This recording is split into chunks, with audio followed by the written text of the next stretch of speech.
Hi, I'm Mike Morhaime, co-founder and CEO of Blizzard Entertainment, and we're here in Shanghai at the Battle.net World Championship event for 2012. So, Mike, why did you pick Shanghai for BWC? Well, you know, we've held international events before. We've held worldwide invitational events in Seoul, Paris, and when we were looking to select a place to hold the BWC, we sort of all kind of said, you know, why don't we hold it in China? We haven't ever held an event like this in China before. China is the home to the largest Blizzard community in the world, and we thought this might be a nice thing to do for the community here. And what impact do you think this event will have on the Chinese gaming market?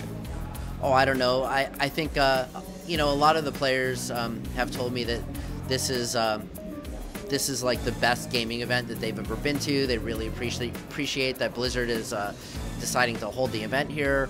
I think it's just a way of saying thank you to the local gamers. And how has piracy impacted your business model in China? Well, you know, with a game like World of Warcraft, it's really not an issue. I think in the past, you know, Warcraft 3 we know was heavily pirated. It actually sold reasonably well for a PC game here, but I mean, the number of people that ended up playing Warcraft 3 and still play it to this day is huge. How did that impact our business? I mean, it certainly didn't help us have a business with Warcraft 3, but I think it built up a lot of awareness around Warcraft, which ended up helping us in World of Warcraft. And what do you attribute to the global success of StarCraft II has had with gamers? I think StarCraft II is a really great game. I think it appeals to players on multiple different levels. I think the campaign is really engaging, and what we've been doing with Heart of the Swarm, I think, even raises that to another level. As a spectator sport, you know, an esport, I think StarCraft is really exciting and engaging and interesting to watch.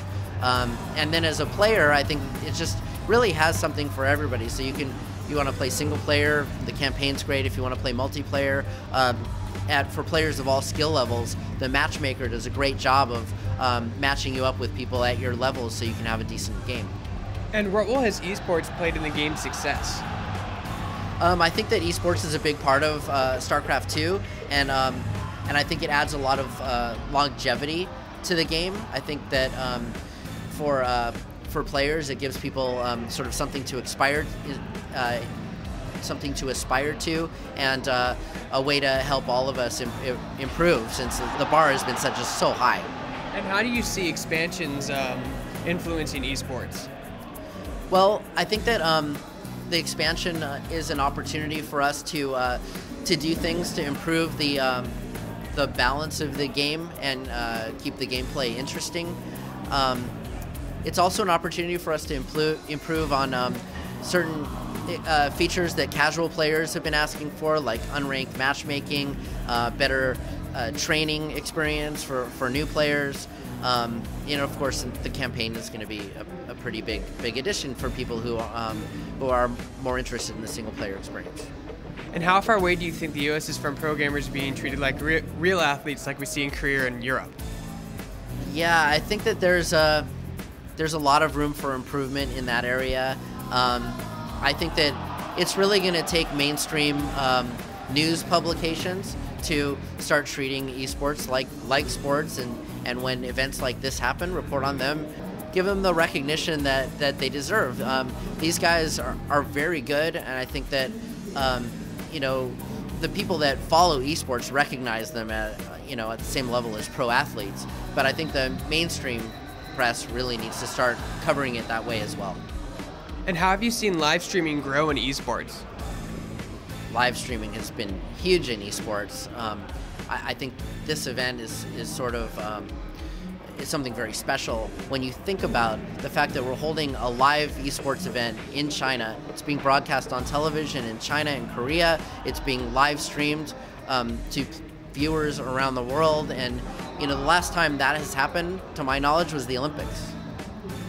And you guys have World of Warcraft here as well. Can you explain your future opportunities you see with WoW and esports? Yeah, you know, there's been a lot of excitement around the World of Warcraft Arena tournament. I think we've got some interesting possibilities maybe with the World of Warcraft challenge modes. I think that we view it as a potential opportunity. It's really not the main focus of the World of Warcraft team because I think that there are a lot of other things that we view as higher priority, but there's definitely opportunity in that area, for sure. We've seen a lot of MMOs go free-to-play. Has that affected WoW, World of Warcraft at all? It really hasn't. We still think that that World of Warcraft provides incredible value for the subscription fee, and I would still put that up against any other form of entertainment, including the so-called free-to-play games. And how does esports influence the way you develop games and expansions for your titles today? So esports plays a big factor in StarCraft II. I'm not sure it plays such a big factor in terms of the other games, in terms of the amount of focus and attention that they require. And where do you see esports 5 years from now? Yeah, 5 years from now, our hope is that esports is accepted as on the level of other mainstream sports, covered and viewed by players and non-players alike.